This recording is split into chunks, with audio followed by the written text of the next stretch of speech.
Assalamualaikum warahmatullahi wabarakatuh. Waalaikumsalam warahmatullahi wabarakatuh. Wa alhamdulillah bismillah jalramna qalbi mutanasa walawala kamna nuji obbaleyan kaisa nigaran mujalada ya obbaleyan islama mujajjabe saamiliyan islata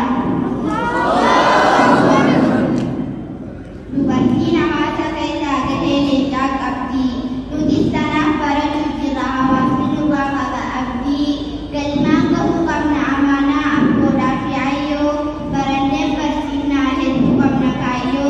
asmaya hadam marita bukan sitima isinis kayo yo kawakan Quran ratima ya barato da begum sabarbada ega nyakam boda tabakutisina Quran mayada jolle dirayo fayyada ma usul fasmi areda shamaranis dibata yabna namti kale ofma pareda Allahu Akbar.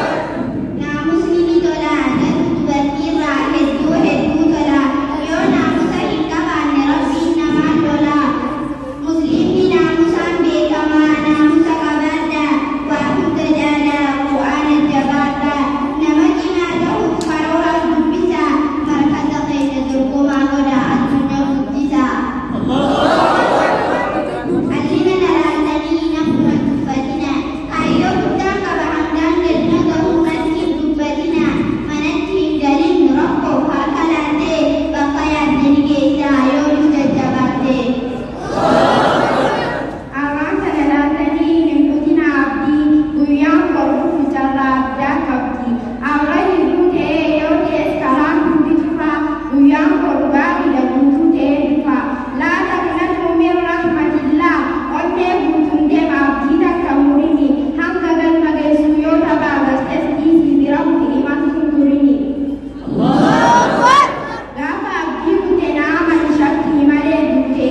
inshallah nindam dahjatu babda sagale ol bute gafa gal magese dina hisirini sokma sigora I can do it just abdi yola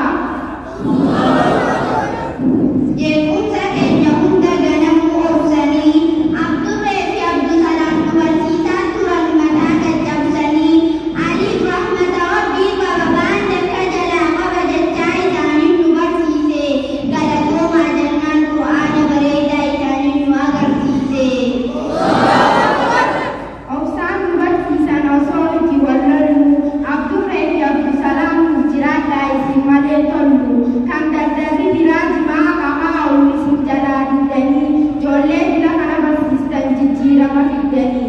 Osoro Kwa Mataka Isesinja Faidwa Kamoye Bidoma Dalota Basistan Hedu Balatoma Galatoma Anubasisu Hedu Ladabdani Abshir Rabbi Birata Latakabdani Wani Shindu Godan Hidda Kamiyomile Barato Dostano Renyam Melataniye Assalamualaikum warahmatullahi wabarakatuh. يا حامل